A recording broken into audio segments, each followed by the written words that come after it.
First part of this chapter, you learn how to work with radicals. And you learn about exponents, how you can go from radical form to a rational exponent form. That helps you solve the equation. So the goal on these, if you missed it Friday, we got to get that by itself, right, guys? We got to get the part that makes it that kind of an equation by itself. So like before, you would know to add the 5, and then we would divide the 4. So add 5 makes 108, and this is still 3 halves right here. I know it's kind of hard to see. And we would divide the 4, and what you would get, if you divide the 4, you would get x to the 3 halves equals, what is that, 27? Yeah. And so in order to get this x by itself, we talked about raising it to the inverse, 2/3. If you do something to one side, you do it to the other. Raise it to the inverse. 3 halves to the 2/3. Power on power, you multiply. We learned that here recently, and so that makes x to the first power. And over here, that's calculator work. You can mental math it. It's the cube root of 27 squared, right? So it's 3 squared, and that is how, on number 3, you get the answer of 9. We also realize that on some of these, this is number 27. 27 has x plus 2 in the radical sign, and on this side, there's x minus 18 in a binomial. What do we have to do to both sides to get that radical sign off? Somebody from Friday, remember? Well, how do I get the radical sign off first? Square it. So x, the square root of x plus 2, if you square it all, the radical sign will go away, but you have to use, like you said over there, Wesley, you have to use the full side on this side. And that's what we did. We squared both sides, and if I'm squaring x minus 18, I got to remember to do FOIL. That's x minus 18 times itself, right?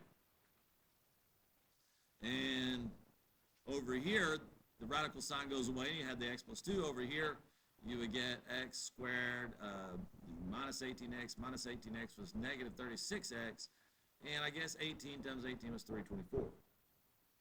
This is Friday, right? When you get x squared, you're in quadratics. You could have 2 solutions, right, guys? That gives you option for 2 solutions. And so, bring everything to one side. We would subtract the 2, make it 322. We would subtract the x, make it negative 37x. And this factored, thank you, I remember Malachi helped us figure out that 14 times 23 makes 322. And if you check that, negative 23 on the outside, negative 14 on the inside, adds up or combines to make negative 37x. So this one factors. Now, again, we could use our calculator here, right? We could go polytools, and we could find these 2 roots. If it solves to x minus 14, and, excuse me, if it factors to x minus 14 and x minus 23, that tells us 14 and 23 are the roots, or the solutions. We had to check those. We put both of them back in, and 14 doesn't equal. It was an extraneous solution, so only 23 was a solution there. So that kind of picks the 3 people that are going on Friday. Those were the 2 we did together. You were to do all these on the right side, all this 3rd column. So let's see what the answers are. If you were, some of these are really easy. Once you get the hang of number 6, is x to the 1/2 minus 5 equals 0. Step 1, anybody want to shout it out? Add 5. We would have x to the 1/2 equals 5. What would I do to both sides? Square it. And x equals 25. You can check that right there. 25 to the 1/2, that's the same thing as square root of 25. 5 minus 5 equals 0. 25 is a solution, is the solution. All right, then 9. 9 is just about as easy. You have 2x to the 1/3 minus 2 equals 0. There's 9. What do you guys have as your solution? I can mental math and tell you if you're right. 2? No, I mean, what? No, what's your solution?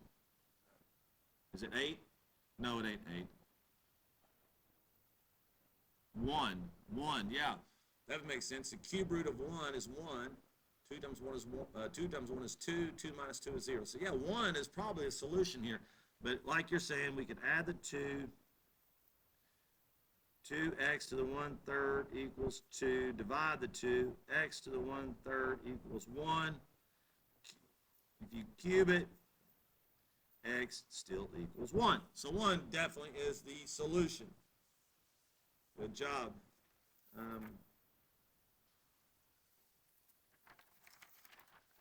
All right, then we'll go to 12. 12 might be the trickiest one. Didn't somebody ask about 12 the other day?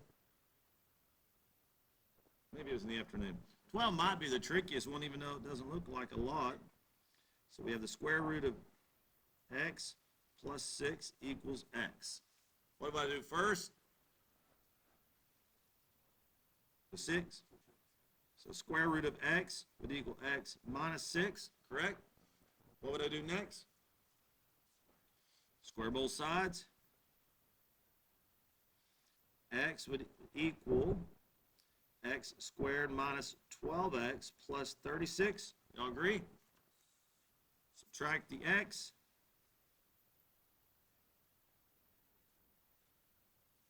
Oh, this one isn't as bad as I thought. So it would factor to x minus 9 maybe, and x minus, what y'all do? 9 and 4. Very good. 9 times 4 is 36, and it also is 13. Again, you could use your calculator and do polyroots there. It'll give you that 9, that x would equal 9 and 4 as solutions. If I check those, right back up here, what's the square root of 9? What's the square root of 9? 3. Would 3 plus 6 equal 9? Yeah, so 9 works. Let's put 4 there. What's the square root of 4? Does 2 plus 6 equal 4? No, so 4 is not really a solution.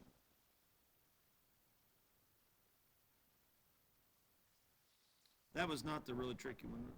Where is? I'll find it here in a minute. 15. 7x minus 3 to the 1/2 equals 5. Josh, what will I do to both sides now that you've seen it a couple times?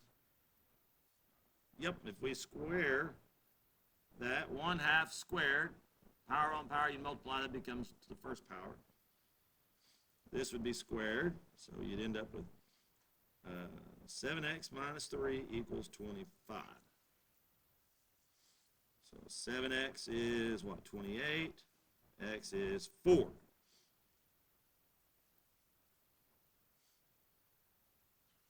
Okay. 18. 2x to the 3/4 equals 16. Now, I checked this one other day. You can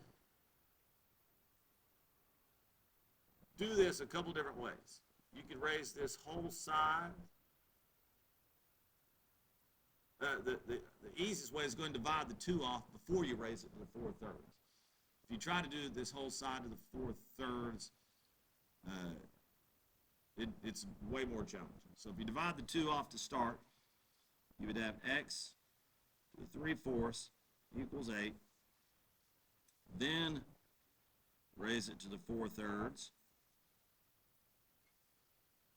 4/3, that's the same thing as cube root of 8 to the 4th power. So what is it? X equals 16. And so it works right here. 16 right there. 4th root of 16 is 2. Cubed is 8. Times 2 is 16.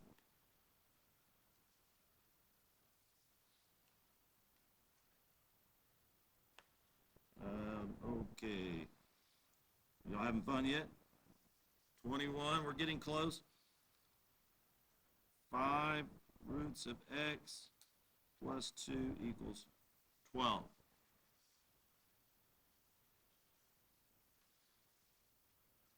subtract, we would have 5 roots of x equals 10 root of x could be 2. Square both sides. Maybe x is 4. Does that work? What's the square root of 4? 5 times 2 is 10 plus 2 is 12. It works. So what's interesting about this kind of Algebra 2 stuff, Stephen, is this is the first time that you have ever done algebra that involved radicals in your equations. You never did this in Algebra 1 or anywhere below that, so it's a new type of solving, but it's not necessarily harder. Let's finish this up.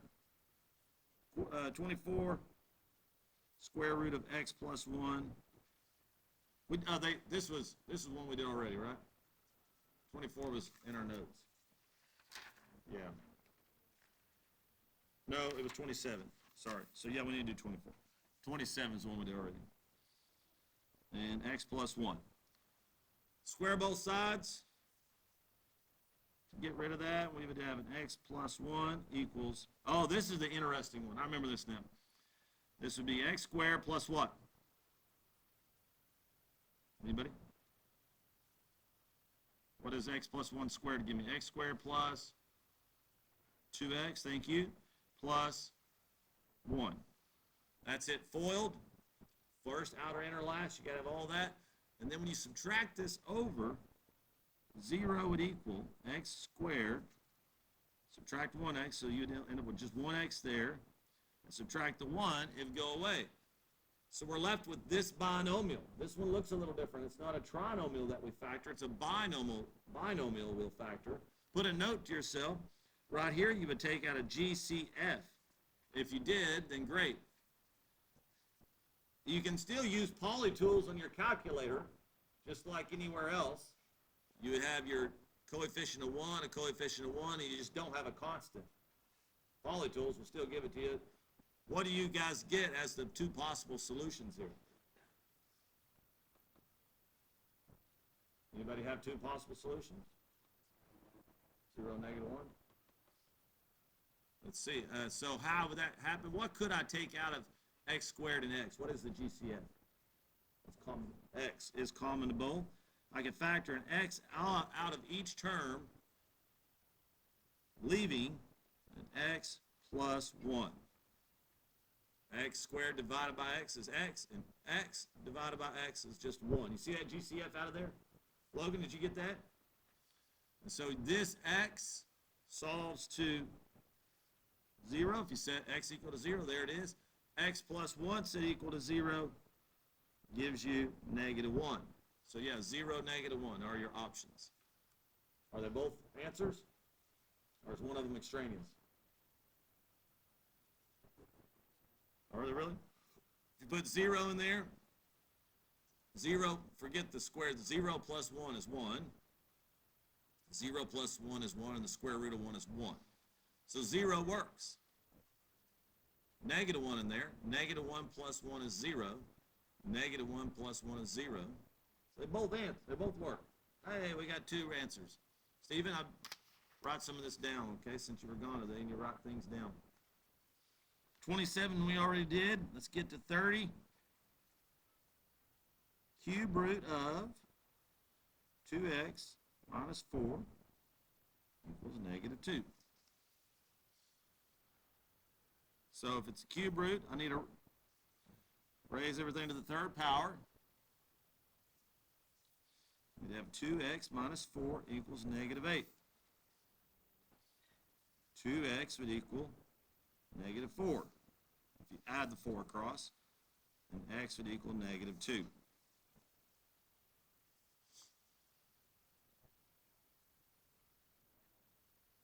You guys working it out on paper, I still believe is the best way for it to stick in your brain.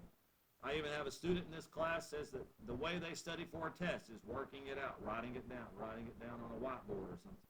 Which a whiteboard, guys, of all the technology that's ever been out there, whiteboards, I think, are the most remarkable pieces of technology ever. We all should own a whiteboard for how remarkable they are.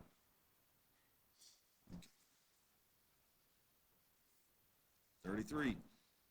I love how a dad joke just gets thrown in randomly. X to the 1/3 minus 2 equals 0.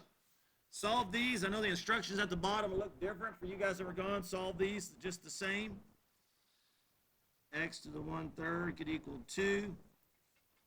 Cube both sides. X equals 8. And 8 works there. Cube root of 8 is 2. 2 minus 2 is 0. That one's farther down, and it's really simple. 36. Square root of 4x minus 8 equals 0. Hey, let's look at how you could mental math this. Let's say you're doing this on an ACT. You could just plug answers in until you see which one works. If you're on an ACT and you have something like this, check your answers. Something minus 8 equals 0. Everybody tell me, what do you subtract? What minus 8 is 0? 8 minus 8 in today's world is 0. So we know this has to be an 8. And that's what you're doing when you're solving. You're saying that this 4x, or the square root of 4x, has to equal 8. See how that works? And then something, the square root of something is 8. What's the square root of what is 8? The square root of 64 is 8. And that's what you get. If you square both sides, you're going to get 4x has got to equal 64. And then you're just divided off. X is, what is it, 16? And it works. 16 times 4 is 64, and the square root of that is 8. 8 minus 8 would be 0. Wow, that's crazy, man. All right, we're running out of room. I did it. I think I already did 39 over here. 39, I think I did it already. This, let's see. This one has it on both sides. So you got a radical here and you got a radical here. If you square both sides, just like the way it is, don't try to move the 2. It doesn't do you much good. Just leave it there and square both sides.